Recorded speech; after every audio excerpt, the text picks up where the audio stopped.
guys, autofanatic. I'm just going to show you something that I didn't show in any of my brake videos on my channel recently.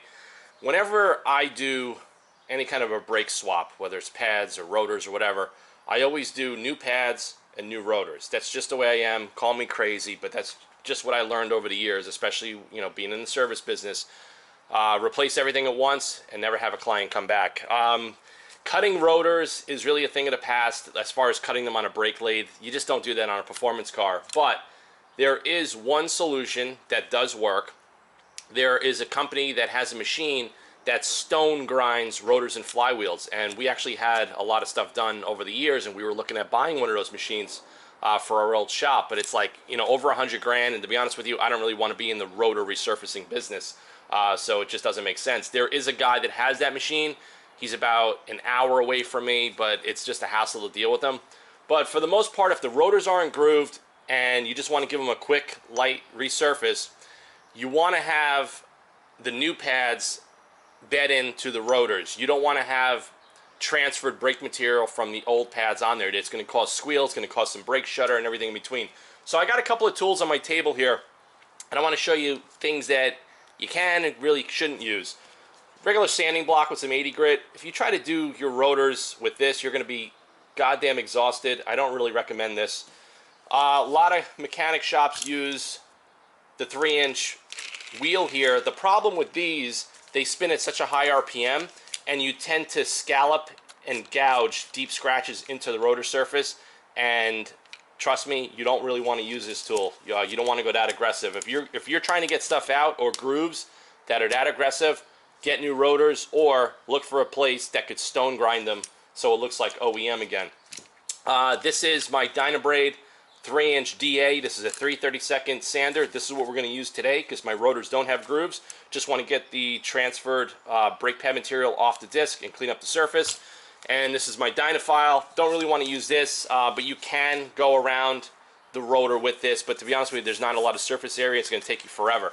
So also, whenever you're doing any kind of work, grinding, cast iron, or any kind of metal, wear protection. I'm going to wear the full face shield and my respirator just because it's really not good to inhale a lot of that stuff. Just don't be lazy and always make sure you wear a respirator and some goggles if you don't have a full face shield like I do. So I'm going to move the camera around. I'm going to show you. I already got one of the rotors off the car and it's locked into my jaw horse. So guys, as you can see, I got the dual cast front Brembo rotor in my jaw horse. You can see there's some bluing on the outside and a little bit on the inside, but they're smooth. There's no grooves on this rotor at all. So I'm going to get myself set up, throw my protection gear on, and I'm going to show you what I do. So to lock it in the jaw horse, I take two 2x4s just to raise the rotor up, and it just gives it a perfect working condition. You guys, if you work on cars, you got to get a jaw horse. I use it for everything automotive and fabrication. The things are super great. It's stable. This rotor's not going anywhere. You don't really want to leave this on the floor and bend over for an hour doing it. And you're probably going to want to spend 10 minutes per rotor, about 5 minutes per side, and it really depends on how bad they are. So let me get set up, and I'll turn the camera back on, and I'll show you how we're going to do this.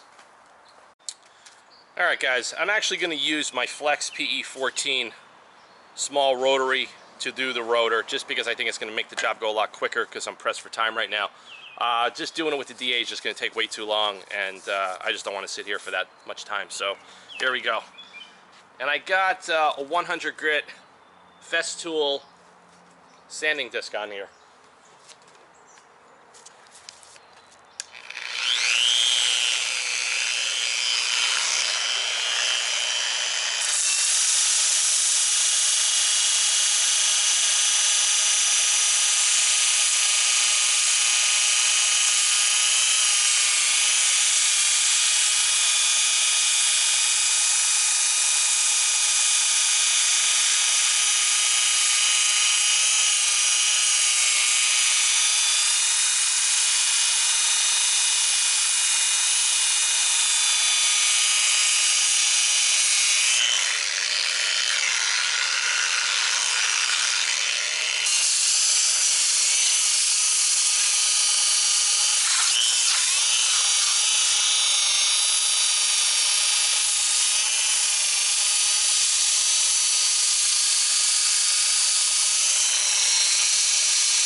we're going to go more aggressive.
So if you guys could already see, I'll zoom in on the camera.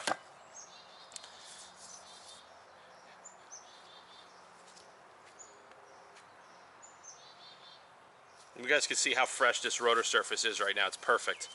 There's no brake pad transfer material, no grooving, nothing. So I'm going to spend some time doing this, and I'll turn the camera back on when I'm finished. So guys, I just finished one of the top front rotors. You guys can see I'm going to zoom in, and you can see the rotor surface is perfectly clean.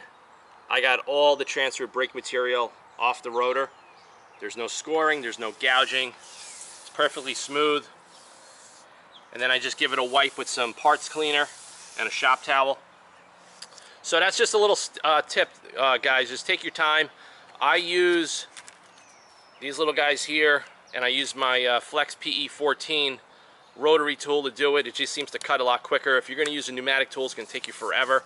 I don't suggest using the 3-inch pneumatic grinders, because you're going to gouge and scallop the rotor, and you're actually going to ruin it. So the rotor's perfect. We're going to bolt it on the car.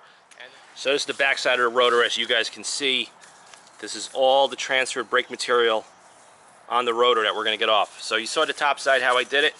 Now we're going to just repeat the process on the back side, and then we're going to bolt them on the car. Spend about 20 minutes per rotor. These are big rotors, and it's a little bit of time to do a good job. But if they're smaller, you could probably knock that time down in half. So just wanted to show you before and after. Alright guys, you can see the rotor on the driver's side. It's perfectly cleaned up.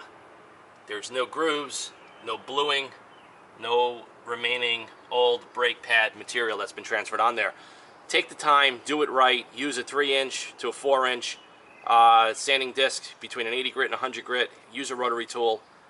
You could use a DA, totally depends, but you know, like I said, these rotors are big. Cast iron grinds pretty easily. Just take your time, do it right, set it up in a jaw horse. Don't do it on the floor, you're going to break your back. And that's it. That's the driver's side installed. We're going to finish it up and get the camera in the car and go for a ride.